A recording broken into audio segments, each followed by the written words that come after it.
अस्सलाम, my name is Mohammad Umair and I am here as a mathematics teacher. आज हम class 10 का चैप्टर नंबर 1 उसके एक्सरसाइज 1.1 का क्वेश्चन नंबर 3 देखेंगे, जो कि एक तरह से लॉन्ग क्वेश्चन है और उसका हम पार्ट नंबर 3 कर रहे हैं। पहले 2 पार्ट्स हम पहले कर चुके हैं, तो थर्ड पार्ट में मुझे मेरे पास हैं 2 plus iota into x plus 1 minus 2 iota into y is equal 3 plus 4 iota. और वो कहता है कि फाइंड करें एक्स एंड वाई की वैल्यू। सो हमने पहले पढ़ा था कि हम अगर कॉम्प्लेक्स नंबर्स इक्वल हैं तो रियल एंड इमेजिनरी पार्ट्स भी इक्वल ही होंगे। लेकिन यहाँ पे अगर पूछा जाए कि रियल पार्ट कौन सा है, तो देखें मेरे पास यहाँ पे अयोटा के साथ जो रकम है वो ऐड हो रही है, उसके बाहर एक्स लगा हुआ है, यानी मैं यहाँ पे ये डिस्टिंग्विश नहीं कर सकता कि मेरे पास रियल और इमेजिनरी कौन कौन सी है। सो मेरे लेफ्ट हैंड साइड को पहले थोड़ा सा सोल्व करना पड़ेगा, रियल एंड इमेजिनरी पार्ट्स को सेपरेट करना पड़ेगा। उसके बाद मैं रियल एंड इमेजिनरी पार्ट्स को दो साइड से कंपेयर करवा सकता। तो स्टार्ट करते हैं। सो मैंने इसको एक्सपेंड किया, मेरे पास आएगा 2 multiply x 2x plus iota x plus 1 multiply y minus 2y and iota is equal 3 plus 4 iota. आगे चलते हैं। सो मेरे पास देखें ये x वाले टर्म है और ये y है, दोनों रियल हैं, तो मैं इन रियल्स को इकट्ठा करा। सो 2x प्लस वाई हो गया एक तरफ, आयोटा वाली दोनों टर्म एक साइड पे।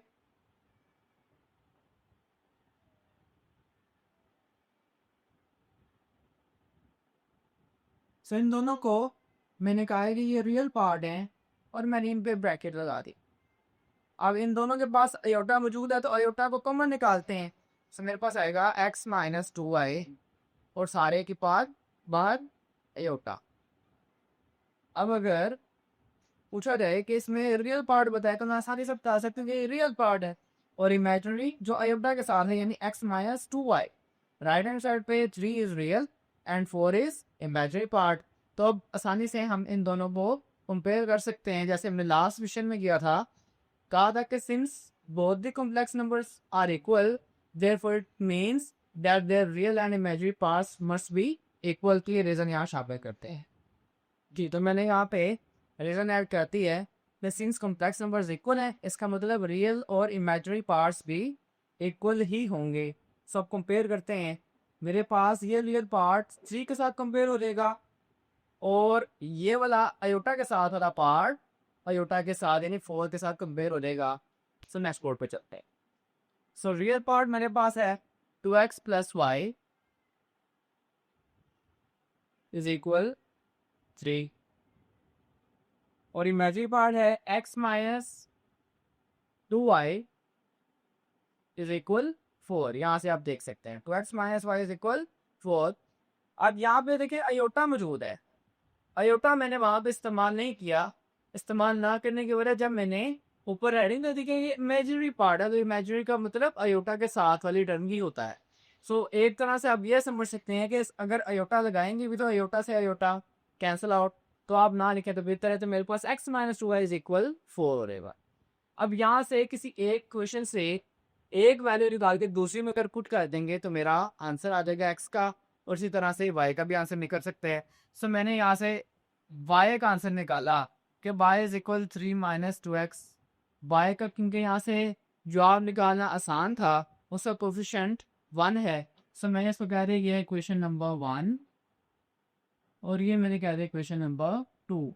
अब मैं y की ये वैल्यू को जो कि है 3 माइनस 2x, इसको यहाँ पे y की जगह पे पुट करूंगा और x का जवाब निकालूंगा।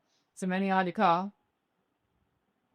कि मैं पुट कर रहा हूँ इक्वेशन 1 को इन इक्वेशन 2 में।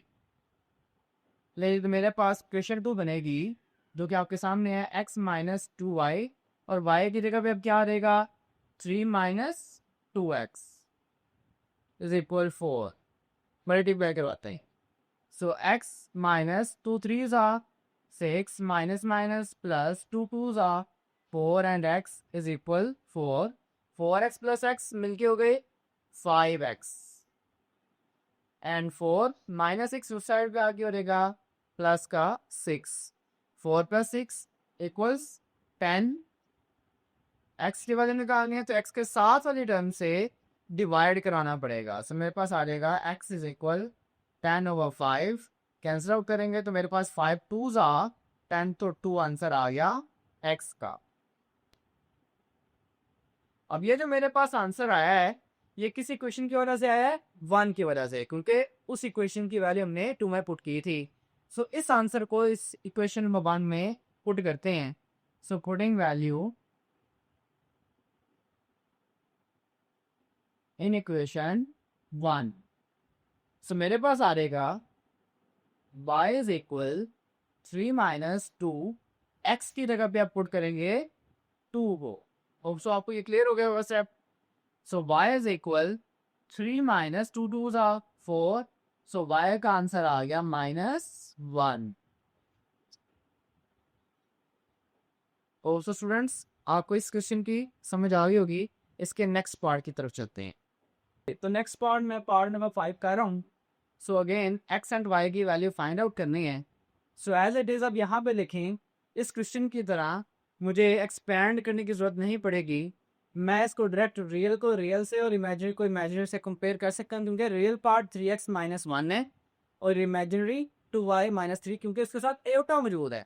जिसके साथ एयोटा होगा वो पूरा इमेजिनरी और जिसके साथ नहीं होगा वो पूरा रियल होता है। सो यहाँ पे आसानी से मैं बोथ साइड्स को कंपेयर कर सकता हूँ।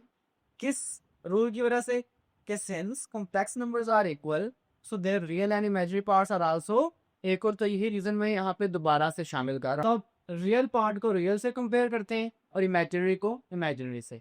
सो मेरे पास यहाँ पे इसके हैं रियल पार्ट और दूसरे साइड पे imaginary part.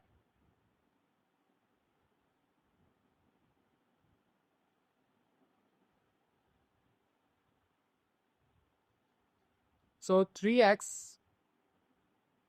Minus 1 is equal, ये रियल पार्ट कंपेयर होगा लाके 8 के साथ। As it is imaginary part की बात करें तो मेरे पास फ्लक्स माइनस 3 कंपेयर होगा लाके 7 के साथ। Sorry 2y minus 3 is equal 7। अब यहाँ से आसानी से x और y का आंसर निकल आएगा। -1 दूसरी साइड पे जाके +1। सो 3x इज इक्वल 9। डिवाइड करेंगे x के साथ वाले टर्म से। सो x इज इक्वल 9/3, कैंसिल करते हैं 3 3 आ 9, तो x इज इक्वल 3 हमारा आ गया आंसर x का। अब पाई को सोल्व करने। सो मेरे पास 2y इज इक्वल 7 माइनस 3 होगा जाके +3 हो जाएगा, क्योंकि कांस्टेंट कांस्टेंट में ऐड हो सकता है और x वाले टर्म x में, y वाले टर्म y में। अब मेरे पास 7 + 3 हो गया 10। y के वाले फाइंड आउट करनी है तो 2 से डिवाइड कराएंगे। सो y is equal 10 divide by 2। So y का आंसर आ गया 2 5s are 10।